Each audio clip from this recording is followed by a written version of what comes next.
attendons la venue du Seigneur. Jésus n'est pas encore venu. La parole est révélée. Jésus est venu révéler sa parole dans Apocalypse 10 et dans la nuée. Mais ce n'est pas ça la seconde venue. Apocalypse 10 nous parle de la nuée. Donc la nuée est en rapport avec Apocalypse 10. Mais la seconde venue est en rapport particulièrement avec 1 Thessaloniciens 4. Et donc dans 1 Thessaloniciens 4, verset 13 à 18, il est écrit que pendant que Jésus descend, il est en train de descendre, il fait trois choses. Il y a un cri, il y a une voix, et le troisième élément, c'est le son éclatant de la trompette.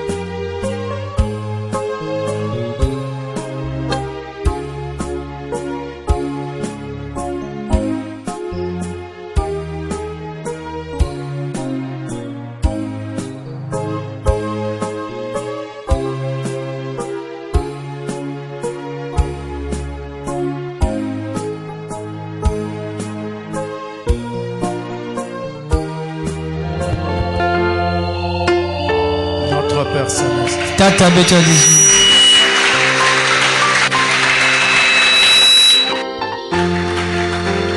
De tout cœur, nous te sommes reconnaissants d'être encore rassemblés pour nous préparer à te rencontrer. Chaque fois que nous venons à l'église, nous savons pourquoi nous y allons. C'est pour écouter la parole qui nous prépare à te rencontrer. Voilà pourquoi, Seigneur, maintenant, nous prions, Seigneur, que tu puisses circoncire nos cœurs, circoncire nos oreilles et circoncire nos yeux, afin que nous recevions ta parole dans toute sa puissance et que nous puissions nous rapprocher de toi alors que l'heure se fait grave. Nous te recommandons cet instant et prions par l'autorité du Saint-Esprit que toute puissance qui ne confesse pas ton nom soit loin de ces lieux au nom de Jésus-Christ. Bénis ta parole en chacun de nous. Et n'oublie pas de bénir chaque âme qui bénéficiera aussi de ceci, ici et partout ailleurs à l'étranger, au nom de Jésus-Christ. Amen. Amen.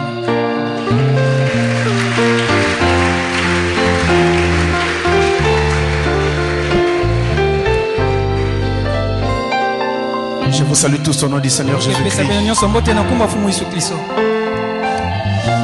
Alors aujourd'hui, nous faisons questions et réponses sur questions et réponses de l'étranger.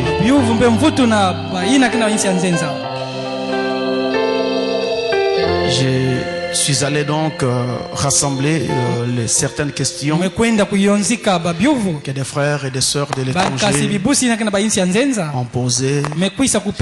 Et certainement que je n'ai pas tout pris, parce que naturellement on ne pourra pas tout prendre en une seule réunion. Alors nous allons aller au fur et à mesure. Et comme d'habitude, nous ne prétendons pas tout connaître. Nous essayons seulement de servir le Seigneur dans la simplicité et au mieux de nous-mêmes. Si jamais il y a une question pour laquelle nous n'avons pas de réponse, nous aurons le courage de vous dire que nous ne savons pas. Comme j'ai toujours dit, ne pas savoir n'enlève pas le ministère. C'est fabriquer quelque chose qui n'est pas bien devant Dieu. Et à côté de cela aussi, je voudrais que vous sachiez que nous allons essayer de répondre à ces questions, en tout cas au mieux de nous-mêmes. Je m'adresse donc à toutes ces âmes à l'étranger, et même à vous aussi d'ailleurs. Il est possible qu'en répondant à une question que vous n'arriviez pas à trouver exactement ce que vous attendiez. Alors il suffira de la reformuler en l'orientant dans le sens de ce que vous attendiez, et nous nous ferons le devoir de vous répondre pour votre satisfaction. Alors, nous allons lire la parole au fur et à mesure que nous allons rentrer dans ces différentes questions. Et chaque fois que le pays est identifié, je vous dirai de quel pays vient la question. Cela vous permettra aussi de voir jusqu'où ce message est en train d'aller. Et en même temps, cela va aider ceux de l'étranger à se retrouver par rapport aux questions qu'ils ont posées. J'en ai d'autres, donc je les prendrai au fur et à mesure suivant les réunions. Alors, première question. Ici, le pays n'est pas très bien identifié. Je ne voudrais donc pas inventer. Donc, je ne pourrais pas citer le pays ici. Mais je ne sais pas. Donc, je vous dirai pour les autres questions là où les pays sont identifiés. Mais c'est une question qui me vient de l'étranger. Écoutez bien. Là, le nom de la personne est là, ainsi que son adresse internet, mais je ne dirai pas ça. Bonjour pasteur. Comme d'habitude, chacun dit bonjour, bonsoir selon l'heure à laquelle il écrit.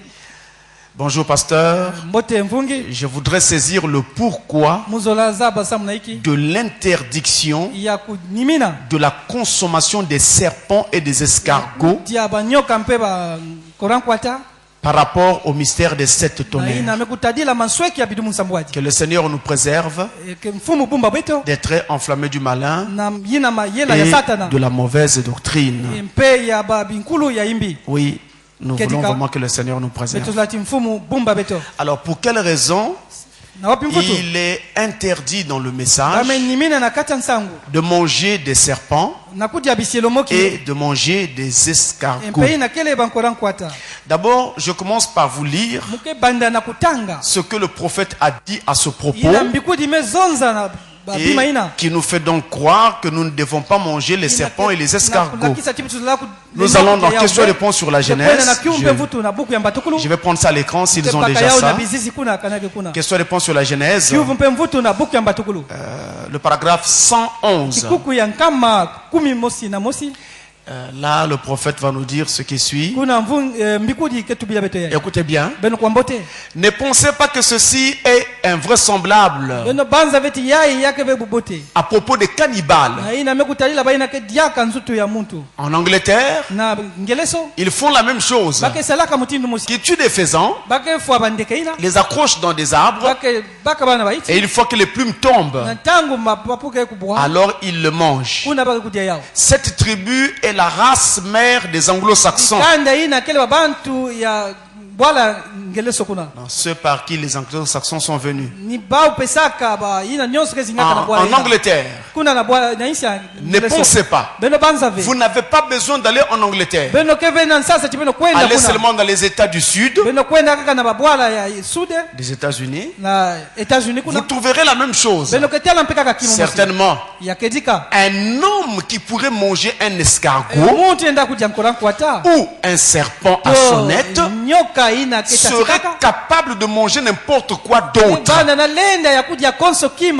Ce que le prophète dit.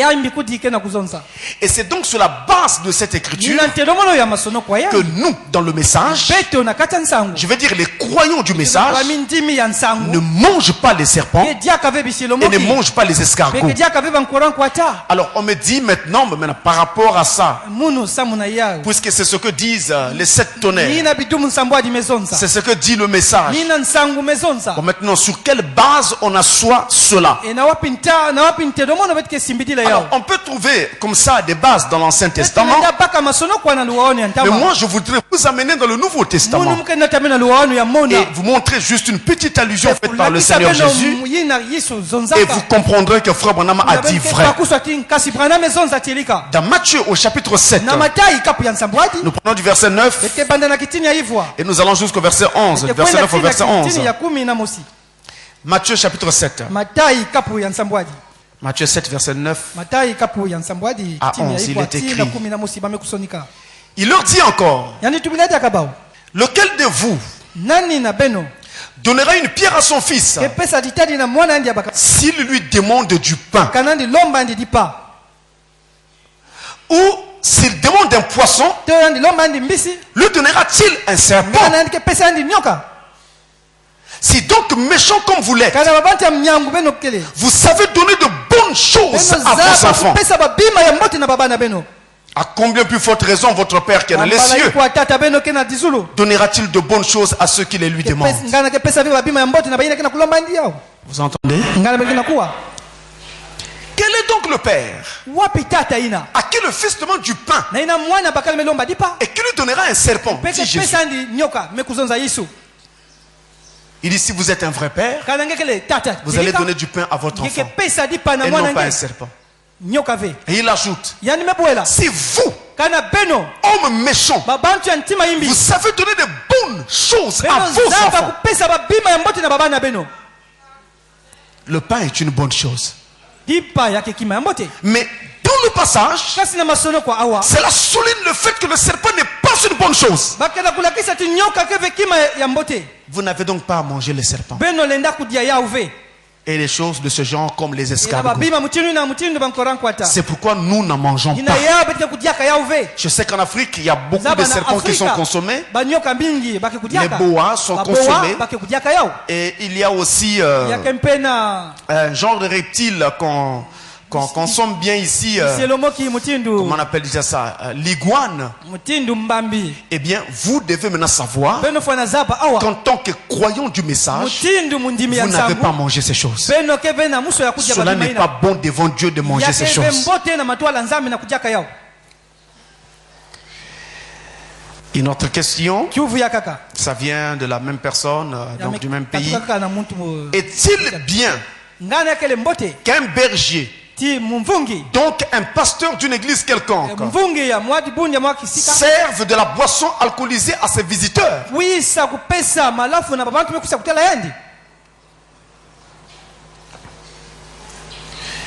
La question est claire.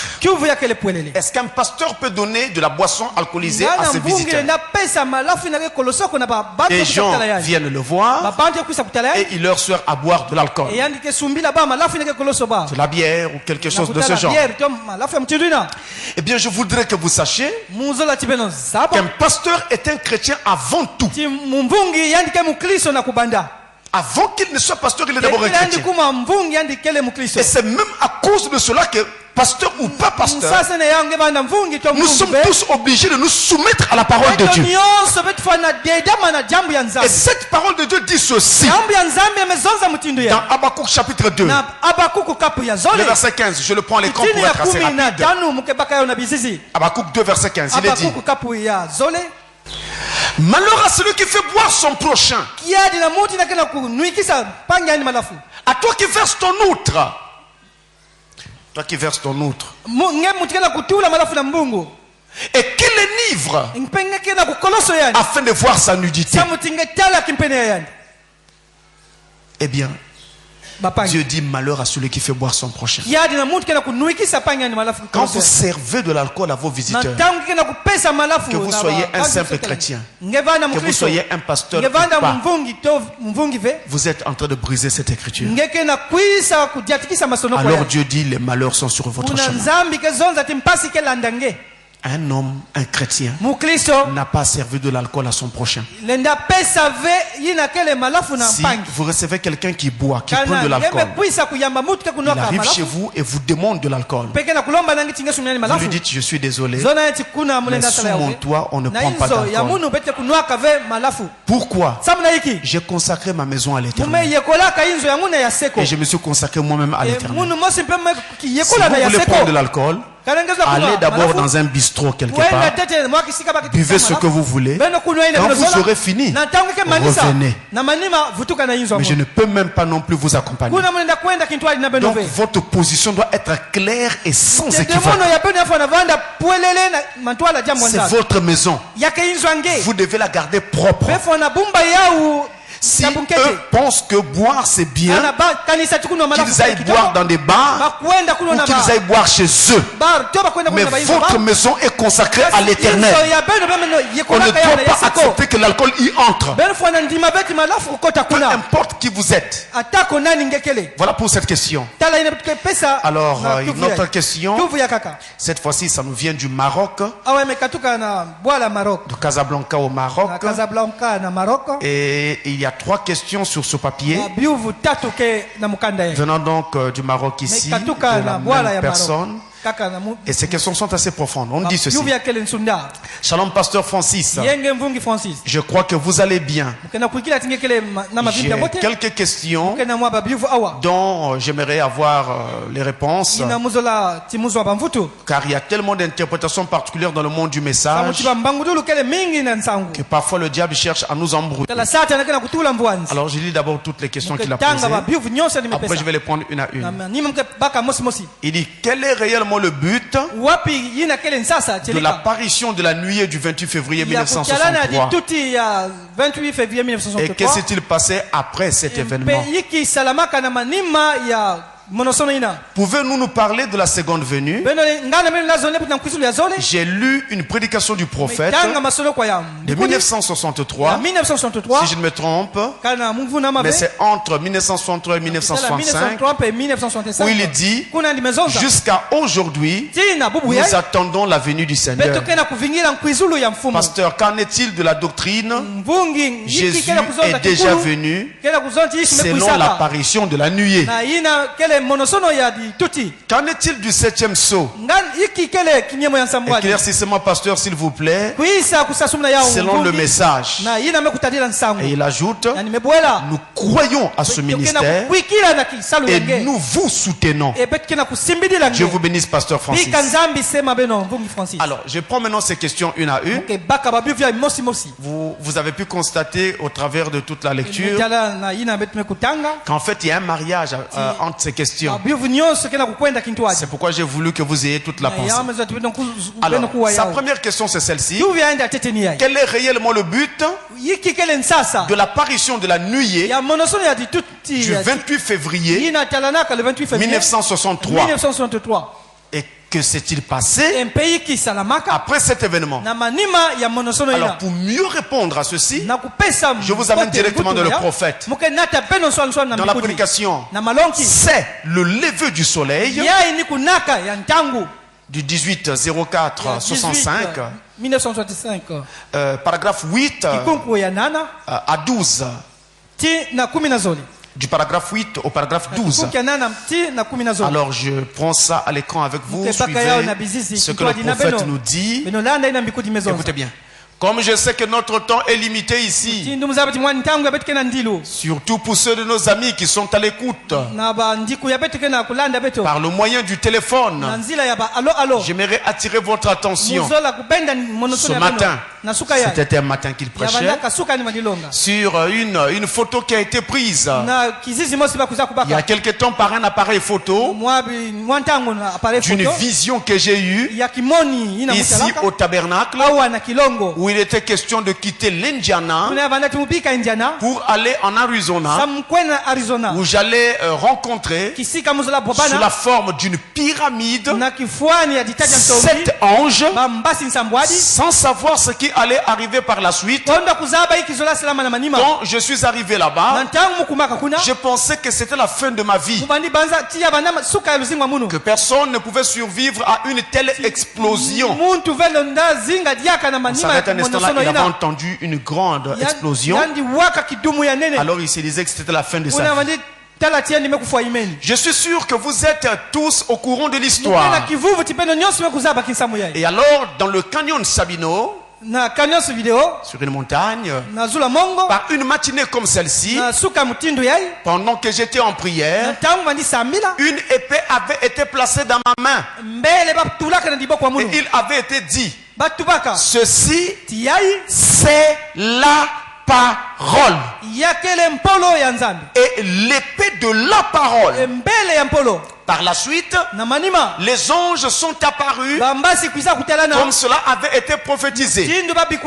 Au même moment, un grand amas de lumière est parti de l'endroit où j'étais et s'est élevé dans les airs à une altitude de 48 km.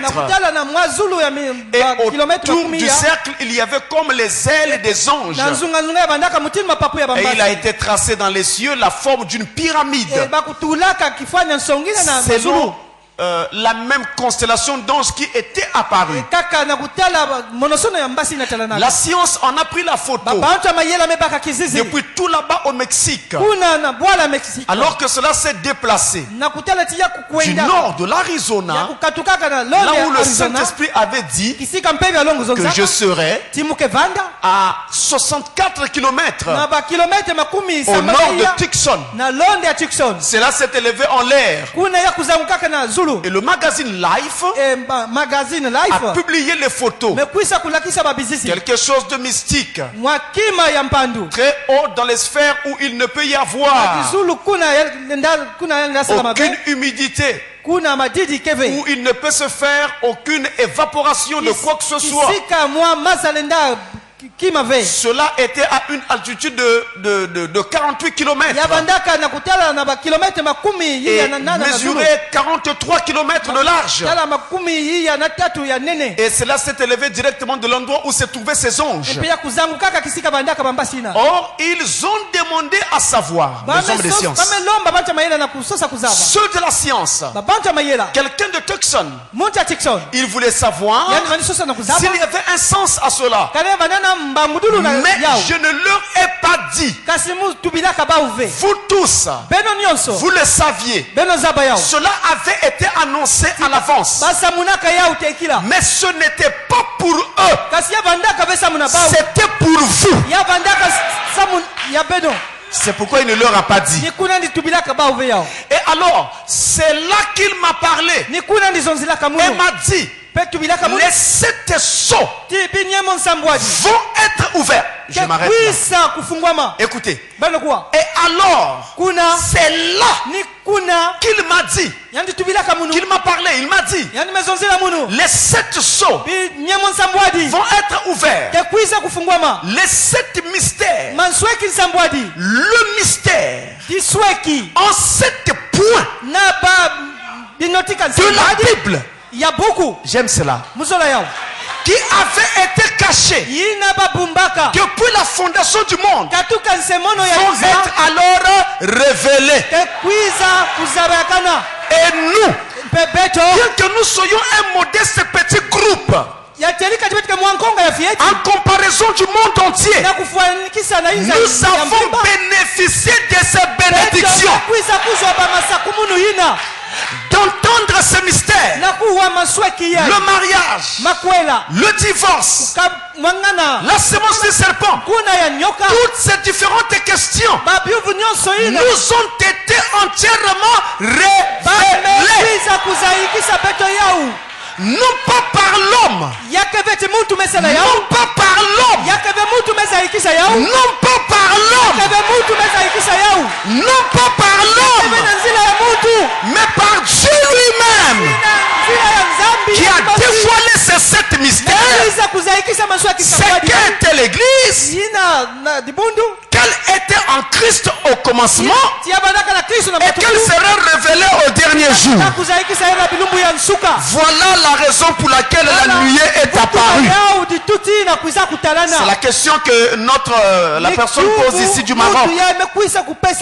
La nuée est donc apparue parce qu'il était temps que les mystères qui gardaient la Bible entière fermée soient révélés, afin que la Bible entière soit révélée au peuple, à l'épouse en particulier. Et quand cette constellation est apparue dans les cieux, William Branham a été ravi dans cette constellation. Il s'est retrouvé au milieu de ces anges, formé une pyramide, et en comptant de la gauche vers la droite, le 7e ange était celui qui l'attirait le plus dans cette constellation.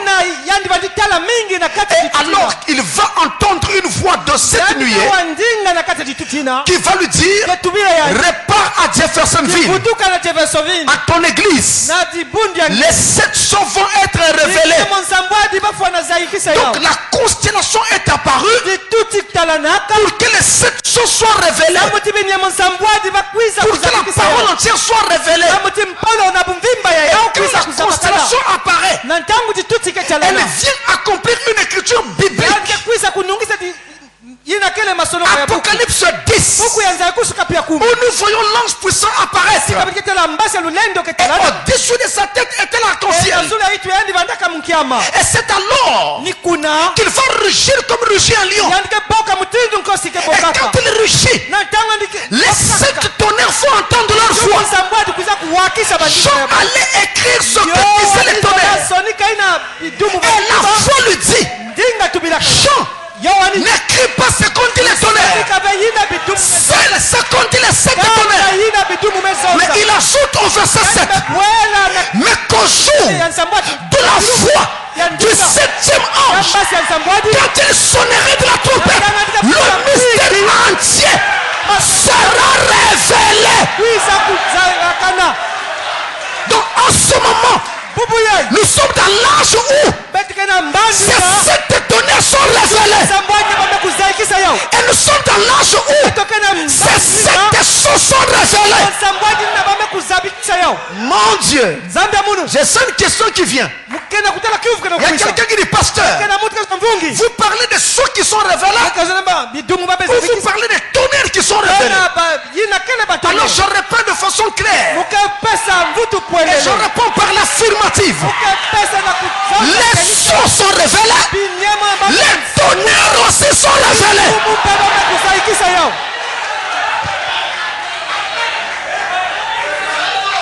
Lorsque les 7 sceaux vont être révélés, lisez Apocalypse 6 à la maison. Vous verrez qu'à l'ouverture du premier sceau, il y a eu un coup de tonnerre. À l'ouverture du premier sceau. Mais quand on passe au deuxième, plus de tonnerre. Troisième, plus de tonnerre. Quatrième, plus de tonnerre. Cinquième, plus de tonnerre. Sixième, plus de tonnerre. Septième, plus de tonnerre. Qu'y a-t-il? C'est pourquoi, avant qu'on ne dise à Branham, va à Jeffersonville, les 7 choses seront révélées. Branham a entendu des déflagrations, un coup de tonnerre, une explosion. Il pensait que c'était la fin de sa vie. Non, c'était l'ouverture des 7 sceaux. Et pourquoi il n'y a eu qu'un seul coup de tonnerre? Et ensuite ça n'a pas continué. Alors là ça me permet de répondre à la dernière question. On dit ici, qu'en est-il du 7e sceau? Eh bien, il s'agit de ceci. Les sceaux étaient enroulés les uns sur les autres. On prenait le premier, on l'enroulait comme ça. Ça c'est le premier. Le deuxième venait au-dessus du premier. Vous voyez?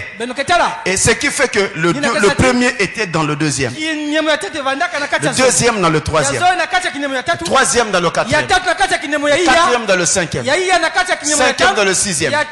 Le sixième dans le septième. Donc le 7e sceau n'était qu'une sorte d'enveloppe qui gardait caché tous les 6 sceaux. Et donc quand on avait mis le sceau pour sceller le rouleau, le sceau était placé non pas sur le premier ou le deuxième, mais c'est sur la couverture. Donc sur le 7e. Et c'est justement là, quand on a coupé ça, que ça a donné le tonnerre. Donc dès que ça a été coupé, les papiers se sont ouverts, les tonnerres se sont déroulés. Alors Branham a commencé à prêcher. Premier saut, deuxième saut, troisième saut, jusqu'au dernier. C'est ce qui s'est passé. Donc le but pour lequel la constellation est donc apparue, c'était pour que les 7 sceaux soient révélés, mais aussi que les tonnerres soient révélés, parce que les tonnerres sont les voix qui interprètent les sceaux. Alors on me demande, qu'en est-il? La deuxième question. Pouvez-vous nous parler de la seconde venue? J'ai lu une prédication du prophète de 1963. Si je me trompe, mais entre 63 et 65, où il dit, jusqu'à aujourd'hui, nous attendons la venue du Seigneur. Pasteur, qu'en est-il de la doctrine? Jésus est déjà venu selon l'apparition de la nuée. C'est une fausse doctrine. Pasteur Francis ne partage pas cette doctrine. Nous attendons la venue du Seigneur. Jésus n'est pas encore venu. La parole est révélée. Jésus est venu révéler sa parole dans Apocalypse 10 et dans la nuée. Mais ce n'est pas ça la seconde venue. Apocalypse 10 nous parle de la nuée. Donc la nuée est en rapport avec Apocalypse 10. Mais la seconde venue est en rapport particulièrement avec 1 Thessaloniciens 4. Et donc dans 1 Thessaloniciens 4, verset 13 à 18, il est écrit que pendant que Jésus descend, il est en train de descendre, il fait trois choses. Premièrement, il y a un cri. On appelle encore le cri de commandement. Dans la Bible 8 secondes, on dit un signal. Il y a une voix qu'on appelle dans la Bible la voix de l'archange. Et le troisième élément, c'est le son éclatant de la trompette. Alors voilà pourquoi je dis, c'est vraiment une mauvaise chose que d'être dans une dénomination. Si vous êtes encore dans une dénomination, je vous plains. J'ai pitié de vous. Parce que vous allez rater la venue du Seigneur. Est-ce que votre pasteur est capable de vous prêcher sur ces trois choses? C'est là. La Bible est formelle. Jésus fait ces trois choses pendant qu'il est en train de descendre. Donc vous ne le verrez pas si vous ne savez rien de tout ça. Le cri de commandement, c'est un message qui parcourt la terre et qui rassemble les pouces de cet âge-là. Comme c'était le cas du message de Moïse à son époque. Et comme c'était le cas du cri de minuit lors de l'appel des vierges. Et donc aujourd'hui, le cri de commandement, c'est le message de Malachie 4. Mais quand vous lisez Apocalypse 10, vous verrez que quand l'ange prend le livre qui lui avait été donné de la main de l'ange puissant, ce livre était déjà ouvert. L'ange puissant va dire à Jean, le type de l'épouse, va vers l'ange, l'ange terrestre, et prends le livre qui est dans sa main. Avale-le. Dans ta bouche, il sera doux comme du miel. Mais dans tes entrailles, il sera amer. Et Jean fit ainsi. Et la Bible ajoute, maintenant prophétise. Donc le septième ange a fini son travail en divulguant le message contenu dans le livre. Maintenant c'est au tour de Jean l'épouse de prophétiser sur le message qu'il avait avalé. Autrement dit, le message qui était fait cher en lui. Autrement dit encore, c'était au tour de Jean de définir la voix de l'archange. Autrement dit encore, le cri de commandement, c'est Malachie 4. Mais la voix de l'archange, c'est l'épouse de Christ. La foi de l'archange, c'est la foi de la résurrection. La même voix qui a tourné devant le tombeau de Lazare. Lazare, sors! C'était la foi de l'archange. Jésus ne parla pas faiblement ce jour-là.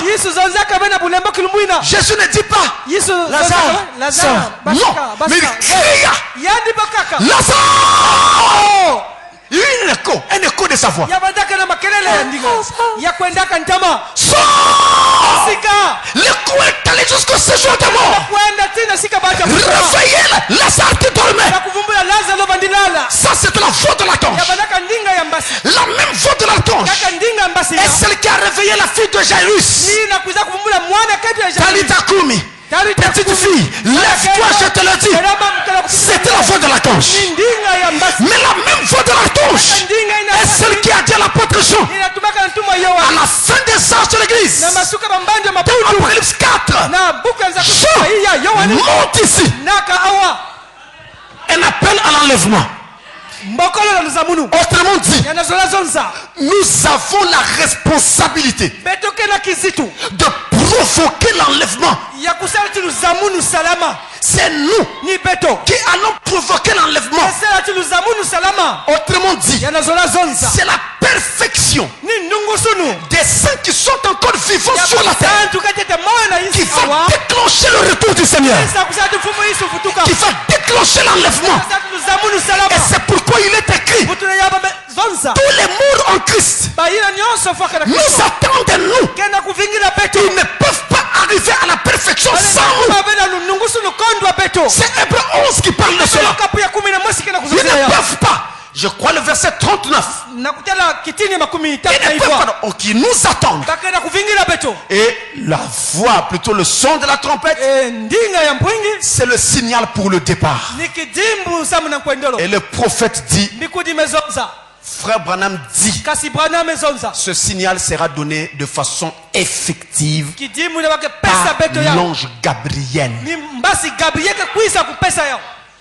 Donc même si par le canal de la parole nous allons aussi devenir cette trompette, mais le signal effectif pour le départ sera donné par l'ange Gabriel, dit Frère Branham.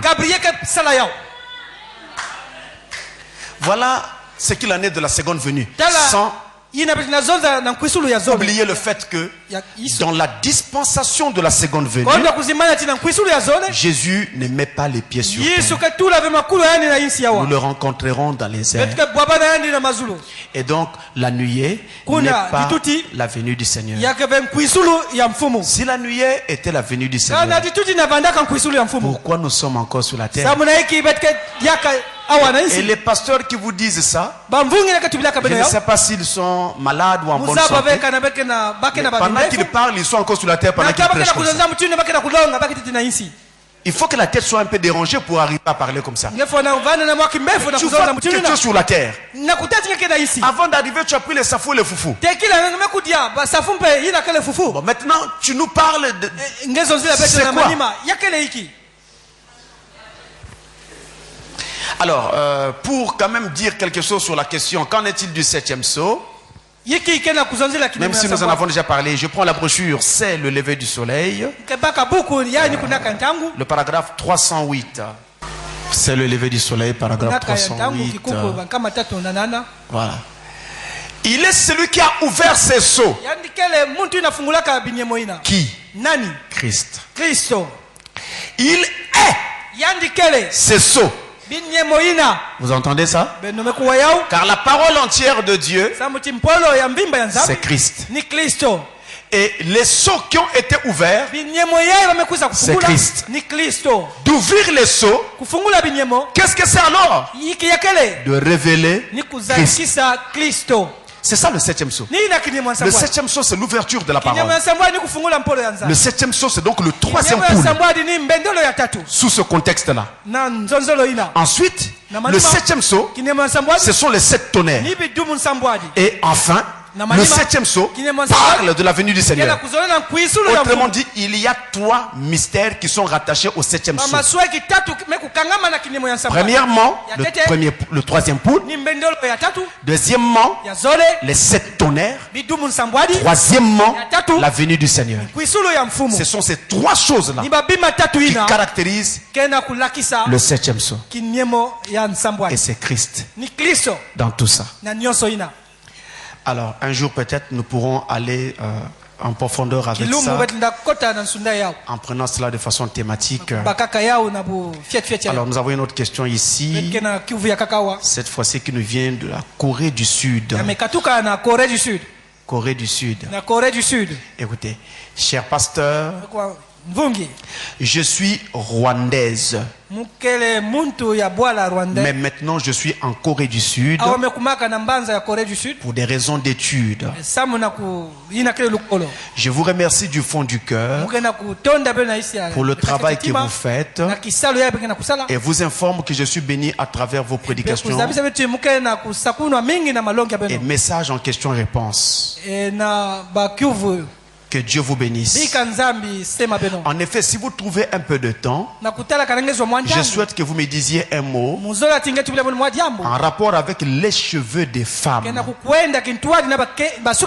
Beaucoup de témoignages sont donnés par des femmes ou filles qui disent qu'elles ont eu des révélations disant que Dieu ne veut pas que les femmes aient les cheveux tressés et défrisés. Pourtant, nous trouvons que beaucoup de chrétiennes au monde ont des cheveux soit tressés, soit défrisés. Les églises n'ont pas la même position quant aux cheveux des femmes. Ainsi, beaucoup de femmes vivent une confusion et nous ne savons pas quoi dire aux filles et femmes en rapport avec leurs cheveux. Si vous avez un conseil en rapport, que Dieu vous aide à nous enrichir.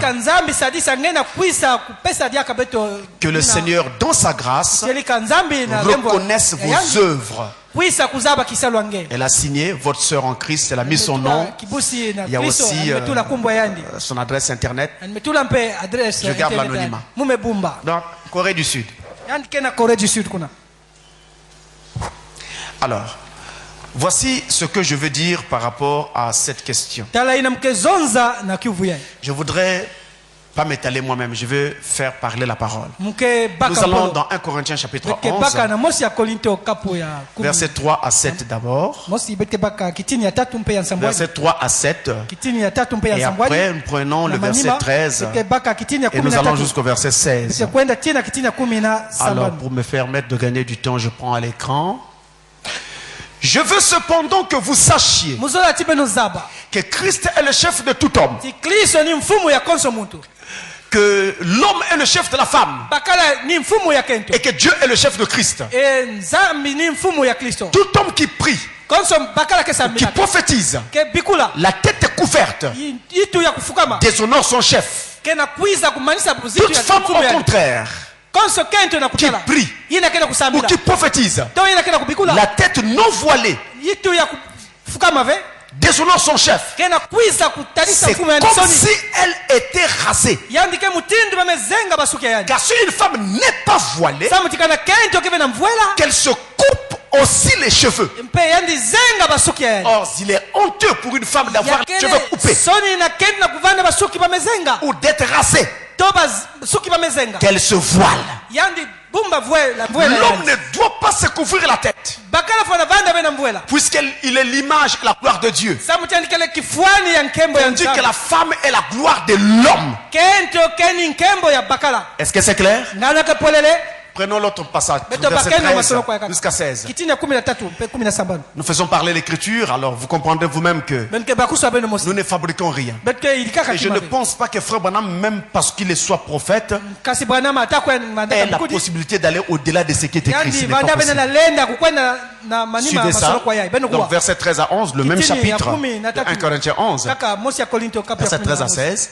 Jugez en vous-même. Est-il convenable qu'une femme prie Dieu sans être voilée? La nature elle-même ne vous enseigne-t-elle pas que c'est une honte pour l'homme de porter de longs cheveux, mais que c'est une gloire pour la femme d'emporter, parce que la chevelure lui a été donnée comme voile. Si quelqu'un se plaît à contester, nous n'avons pas cette habitude. Non plus que les églises de Dieu. Donc vous voyez devant vous clairement qu'une femme qui vient prier à l'église doit avoir la tête ouverte. Et sa tête doit être voilée. Et sans équivoque. La Bible dit que ce voile c'est la chevelure que Dieu a donné à la femme. Ce n'est pas un morceau de tissu que vous mettez sur la tête religieusement. Non. Et c'est la chevelure. Si un pasteur vous dit le contraire, il aura des comptes à rendre à Dieu. Alors, frère Branham pouvait-il aller au-delà de cette prescription? Je ne pense pas. Voici ce que j'ai pris comme ça pour vous dans le prophète. Je prends la prédication, plutôt le livre COD, volume numéro 2, à la page 819,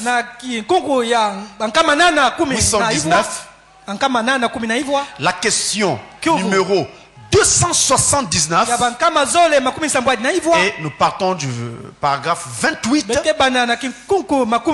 jusqu'au paragraphe 30. Écoutez ceci. Écoutez ça. Ça, c'est la question qui est devant nous. Maintenant, voici la première question que j'ai sortie de là. C'est Frère Branham. Hein? Frère Branham, est-ce mal pour une chrétienne de se faire des frisettes? Aussi, quelle longueur devrait avoir ses manches? Merci. Une sœur. C'est une sœur qui a posé la question. Frère Branham commence à répondre. Maintenant, ça a une importance pour cette femme. Or, il se peut que certains d'entre nous, les frères, nous pensions, oh, quelle femme insensée. Mais pour elle, ce n'est pas insensé. Elle veut savoir. Maintenant, pour ce qui est de se faire, qu'est-ce que c'était déjà? Des boudins ou quoi? Pardon, des frisettes. Excusez-moi. Des pinces. Des nattes. C'est ce que les filles portaient. Il y a des années. Vous vous souvenez, ces espèces de... C'était bien ça, n'est-ce pas? On appelait ça des nattes. Ces espèces de boucles de cheveux qui pendaient. Non, des frisettes. Excusez-moi, mes amis. Quelle longueur ces manches devraient-elles avoir? Les manches des habits. Je ne pense pas qu'il ait quoi que ce soit à ce sujet. Je ne sais pas. Voyez, ce que je ne peux pas, suivez-moi bien, ce que je ne peux pas appuyer sur la Bible, je ne veux pas trop en parler. Vous suivez le prophète? Maintenant, je vous dis simplement ce que moi, je pense. Parce que je n'ai pas de passage de l'écriture pour appuyer mes dires. La seule chose que j'ai pour les dames, à propos de leurs cheveux, c'est de ne pas les couper. Comment elles veulent les porter, c'est leur affaire. Et à propos de frisettes, en fait, je ne sais pas ce que c'est, à moins que ce soit ces bidules qui ressemblent à des pinces à linge qu'elles se mettent dans les cheveux. C'est à peu près tout ce que j'en sais. Voyez-vous? Ce qui m'intéressait moi, ce n'est pas tellement la question sur la longueur des manches. C'est la partie concernant les cheveux. Vous voyez qu'il commence par dire Je n'ai pas d'écriture pour appuyer ceci ou appuyer cela. Je n'ai qu'une seule écriture. Là où on dit aux femmes, ne coupez pas vos cheveux. Quelle est cette écriture? 1 Corinthiens 11. Nous l'avons lu. Branham s'arrête là. Idem après ça. Comment les femmes vont traiter leurs cheveux? Peu importe. Pourvu qu'elles ne coupent pas les cheveux. Je ne sais pas qu'est-ce qu'on complique là. Qu'est-ce qu'on cherche? C'est aussi simple que ça. Tout ce que Dieu ne veut pas, il ne veut pas qu'une femme coupe ses cheveux. Et on a un passage dans la Bible pour ça. C'est 1 Corinthiens chapitre 11. Maintenant, après, le reste, si vous faites ou vous ne faites pas, nous n'avons pas d'écriture pour condamner, ni même pour accorder. Tout ce qu'il dit ne ressemble pas au monde. Pourvu que vous restez propre. Et après avoir fait votre coiffure, allez regarder au miroir et soyez sûr que vous ressemblez toujours à une femme. C'est tout ce que Dieu demande.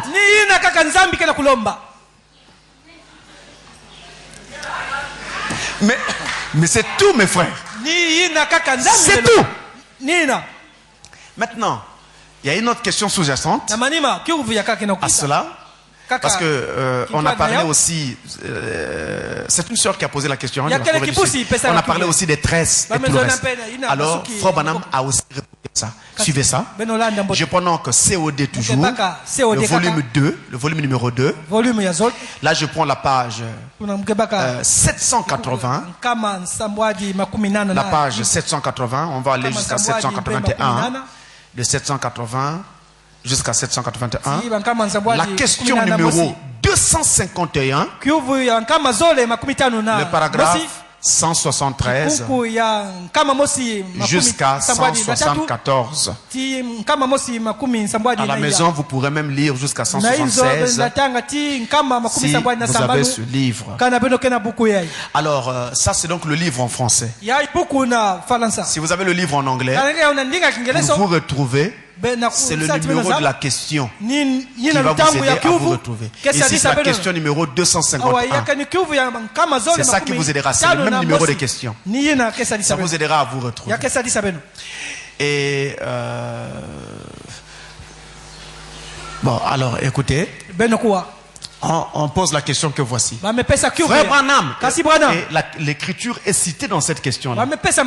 Frère Branham, est-ce que le passage de 1 Timothée 2, verset 9, signifie qu'une femme ne peut pas tresser ses cheveux? Est-ce que broken hair signifie cheveux tressés? Frère Branham commence à répondre. Bon, regardez, sœur. Bon, ceci, je suis content que celle-là ait suivi l'autre. Je ne l'avais pas placée là exprès. Mais c'est vraiment bien qu'elle ait suivi l'autre. Donc ça vient après une question qu'il avait répondu. Il trouvait que le mariage était très bien. Remarquez, les cheveux tressés. Dans ce temps-là, c'était le signe d'une femme qui faisait le trottoir. C'est ce qu'elle faisait. Elle tressait ses cheveux. Et Paul a dit aux chrétiens, or cette parure, qu'elle ne consiste pas dans les cheveux tressés ou broaded et braid. En anglais, c'est la même chose. De tresser leurs cheveux parce que comme ça, elle ressemble au reste du monde. Paul a dit aux chrétiennes de son époque de ne pas tresser les cheveux parce que les prostituées de ce temps-là tressaient leurs cheveux. Donc si les chrétiennes de l'époque de Paul tressaient aussi leurs cheveux, elles allaient ressembler aux prostituées de l'époque. C'est pourquoi Paul leur disait en ce temps-là, ne le faites pas. On continue. Or, vous n'êtes pas censé ressembler au monde, ni agir comme le monde. Voyez, les femmes sont censées être différentes là. Voyez, non, maintenant, les cheveux tressés.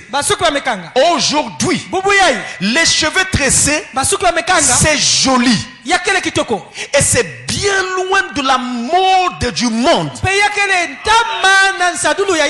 Bon, vous voyez les femmes et la façon dont elles arrangent leurs cheveux aujourd'hui. Vous arrangez vos cheveux n'importe comment, mais ne ressemblez pas au monde. Il ajoute, c'est tout. Qu'est-ce qu'on cherche? Pourvu que la scène soit toujours propre, elle ne ressemble pas au monde. Mais qu'est-ce que vous entendez par ressembler au monde? Je vous dis qu'aujourd'hui les femmes du monde ont des coiffures terribles. Elles n'ont pas les têtes de mes soeurs que je vois ici. Leurs cheveux sont en broussailles. C'est comme si elle sortait d'un asile de fous et qu'elle s'était échappée. Elle ressemble à des veuves qui viennent de perdre leur mari et qui pleurent en se tirant les cheveux. Et quand vous voyez cette femme, les cheveux sont en broussailles. Et même celles qui portent des pantalons, vous allez remarquer qu'aujourd'hui elle porte des pantalons troués ici, déchirés la trouée ici.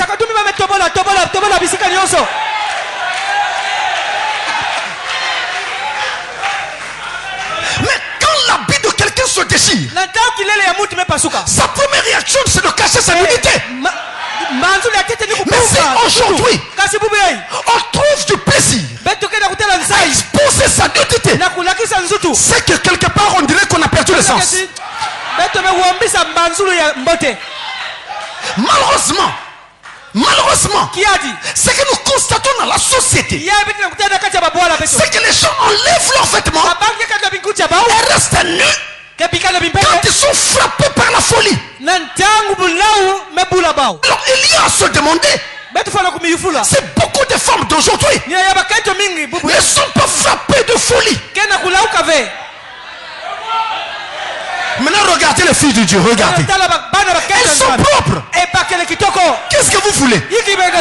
Ce qui compte c'est qu'elles soient propres. Elle reste une femme, elle est propre.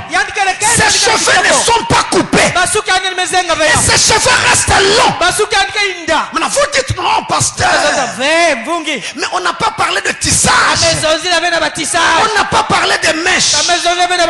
Très bien.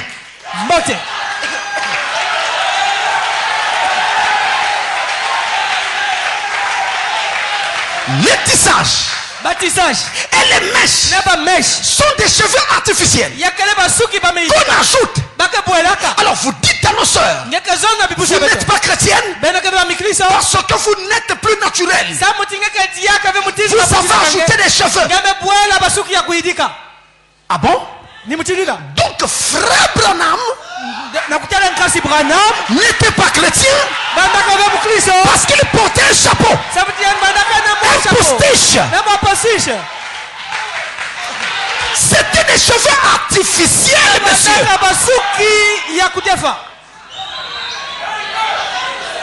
Même frère Branham lui-même a dit, si la nature vous a privé de quelque chose, eh bien vous pouvez utiliser ce que la science vous donne.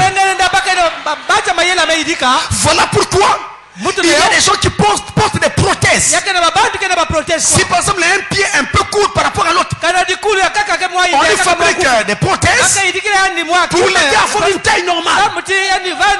Aujourd'hui, il y a des gens qui ont perdu leurs bras par des accidents, ou même ils sont nés comme ça. La science essaie de pallier à ça. On lui fabrique un bras artificiel. Aujourd'hui, quelqu'un peut avoir perdu ses dents. On lui met une prothèse pour remplacer les dents perdues. Et c'est tout à fait normal. Si vous dites que c'est artificiel, alors je vous dirais, quand vous avez mal à la dent, votre dent est trouée. N'acceptez donc pas qu'on vous plombe la dent. La pâte là, elle est artificielle. Quand vous êtes malade, typhoïde, je ne sais pas quel degré, n'acceptez pas qu'on vous ajoute du sang. C'est pas votre sang, c'est le sang de quelqu'un d'autre. Et d'ailleurs c'est même dangereux, parce qu'on mélange le sang de deux personnes.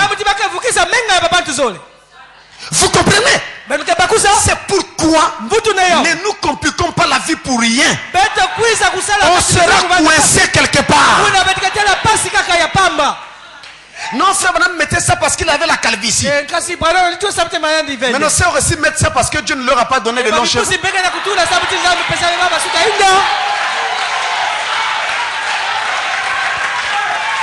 Et maintenant, regardez l'apparence de la sœur après. Si elle ressemble toujours à une femme, il n'y a pas de problème. Qu'est-ce qu'on cherche? Voilà la vérité sur les cheveux. Tout le reste n'est que complication inutile. Branham a dit ici c'est tout. C'est tout. Traitez vos cheveux comme vous les voulez. Seulement ne les coupez pas. Ne ressemblez pas au monde. Les filles du monde sont coiffées à la garçonne. Vous voyez leur coiffe là. Et quand ça monte comme ça, vous avez l'impression qu'un caterpillar était passé par les arbres.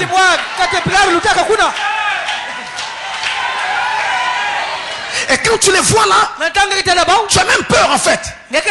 Parce que tu te dis, celle-là, si elle te donne un coup de tête, puisque ça sort très bien le fond là. Ça allonge le fond.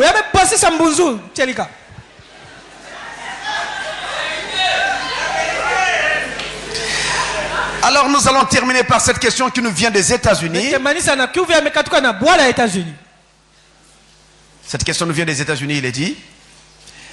Shalom, très cher pasteur. J'ai une question. Attendez. Sur la question des cheveux.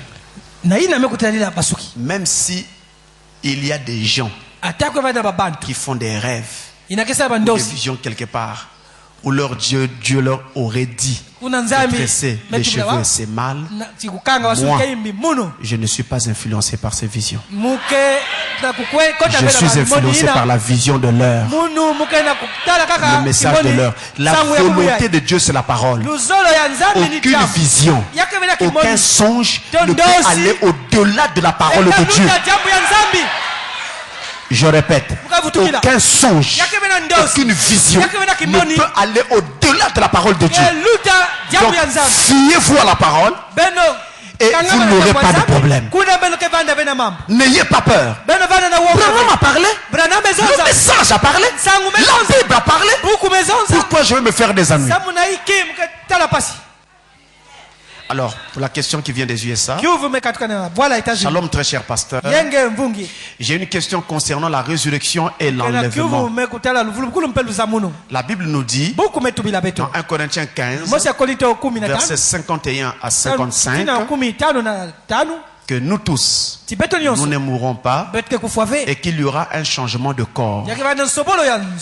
Le frère Branham dit dans la brochure La résurrection de Lazare du 22 novembre 1953, paragraphe 11, il dit la mort est l'unique voie pour Dieu de nous amener à la maison. C'est vrai, frère Branham l'a dit. J'ai regardé ça, c'est vrai.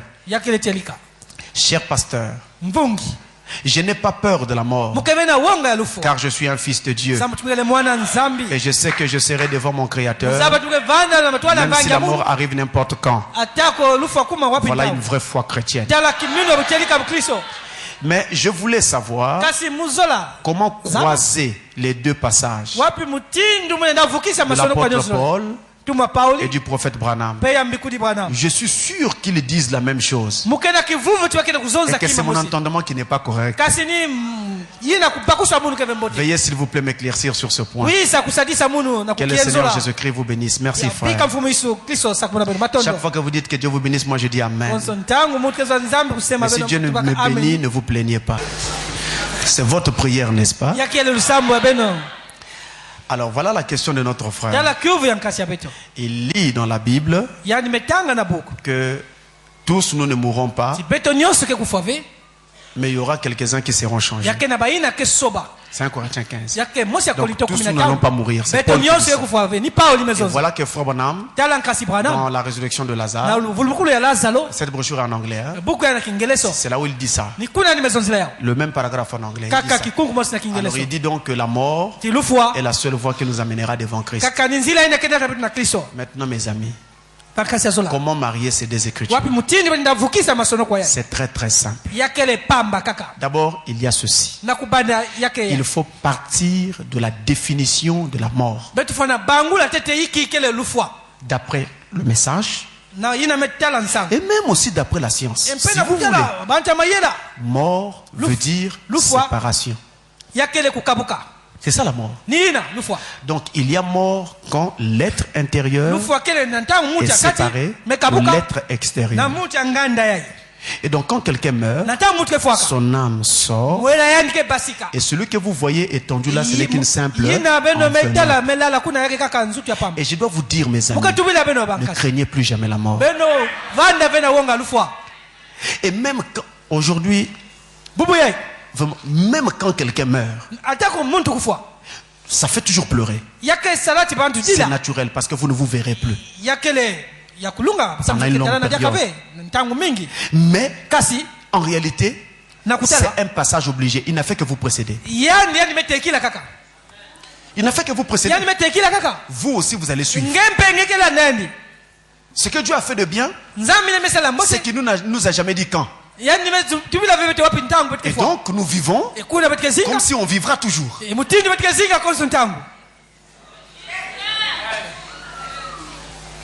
Parce que si Dieu te disait quand, tu vas regarder le calendrier tous les jours.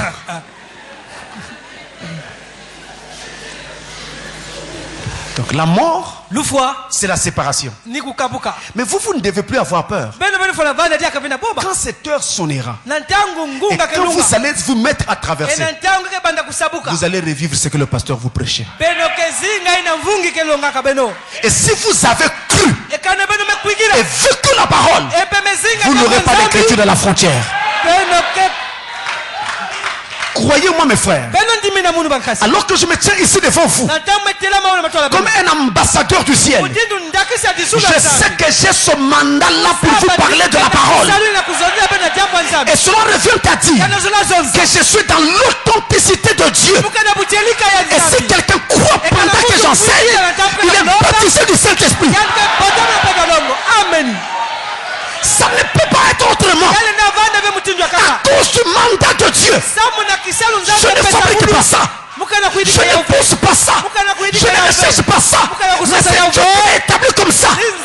Pouvez-vous imaginer un président de la République qui envoie en mission un ministre avec une note présidentielle, et qu'à la fin il dit non, c'est pas moi qui ai signé la note, non, c'est lui. Il est derrière son serviteur, il est derrière son ministre. Et c'est pareil avec Dieu. Tout le problème, c'est d'être sûr d'avoir un nom de Dieu. Et je vous en parle pourquoi? Parce qu'en fait, si je pensais que je ne l'étais pas et que je continue à rester malgré tout devant vous, ça serait de l'hypocrisie. Et une hypocrisie tellement flagrante que l'enfer attendrait. Parce qu'en faisant ça, j'égare un bon nombre de gens. Et c'est grave, mes frères. Et même Satan sait que je me tiens ici dans l'ordre de Dieu. Même le diable le sait. Et le ciel qui a envoyé, lui-même aussi sait que ce moment, l'homme que j'avais envoyé en scène, en train d'apporter la parole. Alléluia. Et à cause de cela, en ce moment où je parle, le ciel est déjà descendu pour répondre aux besoins des cœurs, pour répondre aux besoins des enfants de Dieu, pour guérir l'homme malade spirituel, pour guérir les maladies physiques. Il suffit seulement de croire ce message-là.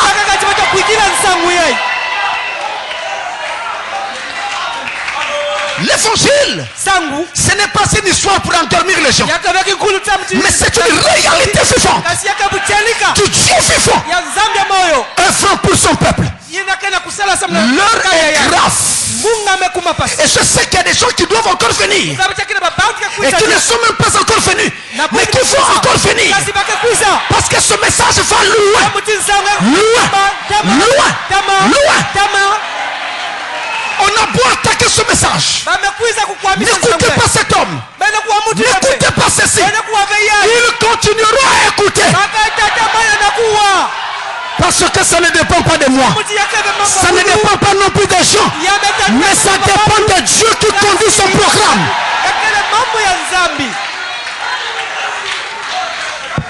Ne craignez pas la mort. Croyez-moi, Dieu vous aidera. Croyez-moi. Un frère m'a donné un témoignage. Son père était mort. Pendant qu'il y a la veillée là, il fait un rêve. Il voit alors son père qui est en train de traverser le couloir de la mort. Dans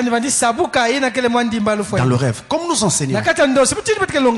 Mais quand il arrive au bout du couloir, alors il y avait deux voix. Il y a une voix qui montait et une autre descendait. Ceux qui étaient rejetés descendaient aussitôt. Mais ceux qui étaient acceptés par Dieu montaient. Donc quand il est arrivé juste au bout, le ciel s'est ouvert. Un ange est sorti. Il est descendu. Donc si ce papa-là était accepté, normalement, automatiquement, l'ange le prenait et le faisait monter. Quand l'ange descend, il s'arrête. Il ne fait plus rien. Il regardait le ciel. Il regardait le papa. Il regarde le ciel. Il regarde le papa. Et pendant ce temps, il y en avait d'autres qui mouraient sur la terre. Et le frère les voyait passer. Et souvent, il descendait. Beaucoup. Il descendait. Et lui donc, il était à côté, le frère. Il voyait la scène. Son père, l'ange, qui ne faisait que faire ça. Il attendait un mot du ciel sur le papa là. Mais jusque-là, il n'y avait pas de mot. Et les autres passaient. Maintenant, il y avait des démons qui étaient à côté, qui ont alors dit à cet ange, alors là, ce n'est plus normal. Il dit, qu'est-ce qu'il y a? Il dit, oui, pourquoi vous attendez pour lui? Il ne remplit pas les conditions, il est à nous, laissez-nous le prendre. Ça, c'est les démons qui disent ça. L'ange dit, non, je ne peux pas encore vous laisser le prendre, j'attends un mot du ciel. Et les démons disent, mais non, maintenant on doit le prendre là. Sinon ce n'est plus normal. Les autres passent parce qu'ils ne remplissent pas les conditions. Ils descendent. Lui ne remplit pas, il est à moi. L'ange dit non, je ne peux pas vous le permettre. J'attends le mot du ciel. Il est en train de regarder le ciel. Après soudain, l'ange se tourne vers notre frère. Pas le papa, pas le décédé, le frère qui assistait à la scène. Et il lui dit, il n'appelle pas son nom. Après il lui dit, qu'est-ce que tu veux que je fasse de ton père?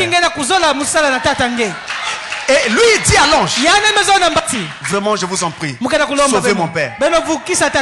Et l'ange lui dit, pourquoi dois-je le sauver? Parce qu'il est ton père? Non, les conditions sont les mêmes pour tout le monde. Je dois le sauver pourquoi? Il dit, bon d'accord, si tu veux que je le sauve, maintenant dis à Francis de prier pour lui.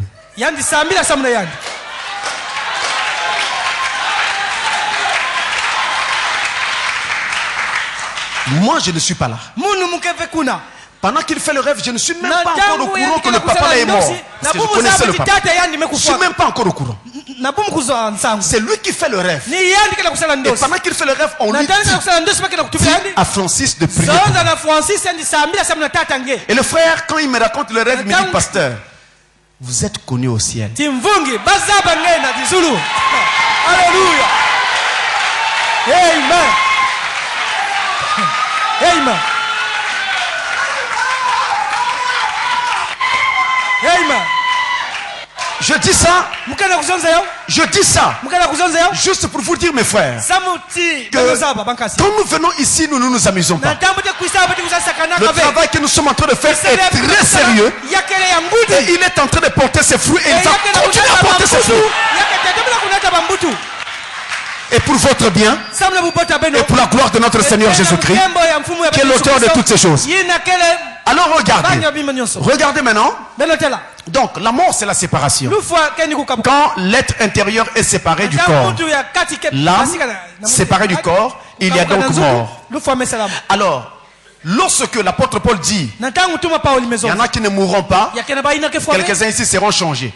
Justement, il parle de la translation, du changement de corps que nous vivons au moment de l'enlèvement.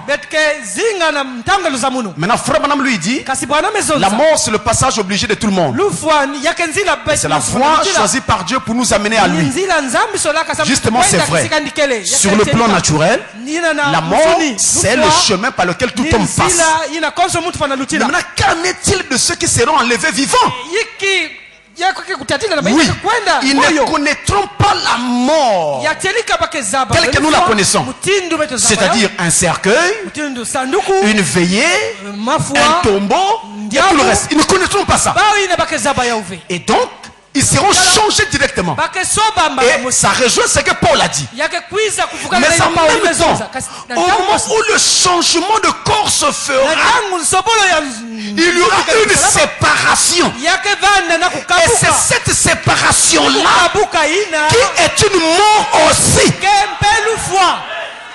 Puisque ce vieux corps de péché doit tomber, il doit être abandonné. Et vous allez prendre un autre corps.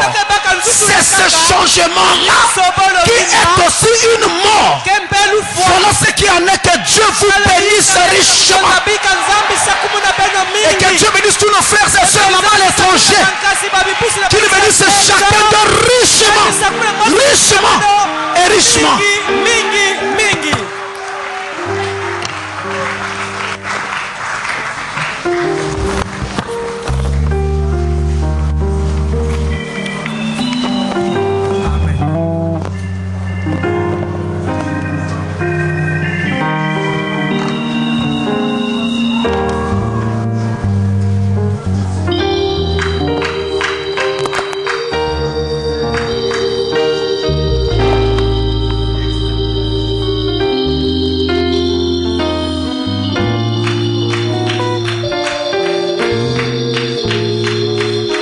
Chaque jour qui passe, nous devons profiter de grâce de Dieu, des grâces qu'il nous accorde par sa parole, et nous rapprocher de lui, nous rapprocher vraiment de lui.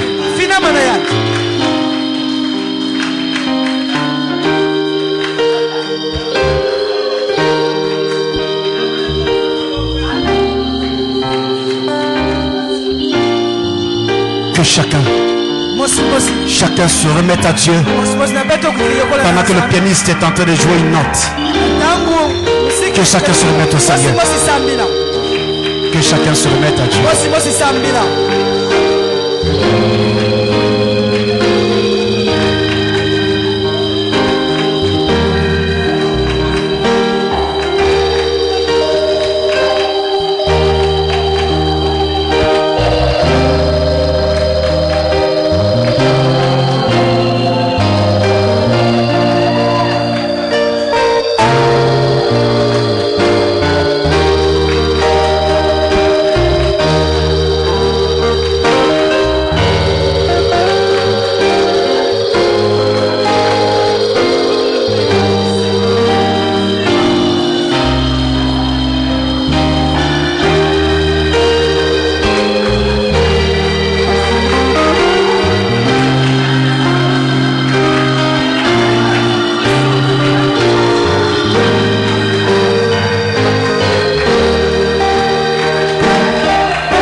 notre Père Céleste, l'heure est vraiment partie et nous n'avons plus beaucoup de temps.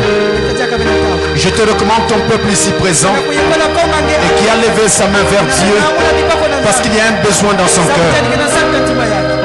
Je te recommande ton peuple à l'étranger parce qu'il y a aussi des besoins dans leur cœur. Puisses-tu te souvenir de tous ceux qui ont levé leurs mains, que ce soit ici, que ce soit partout ailleurs, afin que toi tu puisses les bénir. Je prie, Père Céleste, que tu puisses bénir chacun richement, Seigneur. Que spirituellement, Seigneur, la vie de chacun s'aligne avec ta parole. Que spirituellement, Seigneur, il laisse de nouveau. Que spirituellement, Seigneur, il reçoive le baptême du Saint-Esprit. Oh Dieu tout-puissant, parfait chacun de nous, Seigneur. Regarde les mains levées et n'oublie personne ici, partout là-bas, jusqu'à l'étranger, Seigneur. Les bons besoins qu'il y a dans leur cœur, afin que leur joie soit parfaite et qu'ils tiennent bon pendant qu'ils continuent à marcher juste un peu de temps, parce que l'heure de ta venue est là.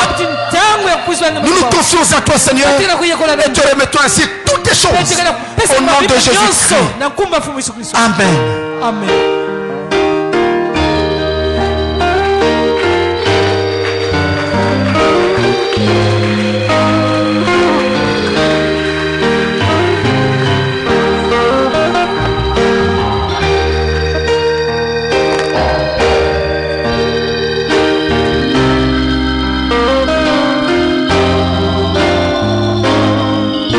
Alors les diacres vont nous aider à sortir immédiatement. Aussitôt, ne traînez plus là dehors. Rentrez directement à la maison. Sauf si vous voulez voir un diacre, vous voulez voir un officiant de l'église. Ne traînez pas là dehors. Rachetez le temps. Que Dieu vous bénisse. Et dans vos maisons, restez en prière.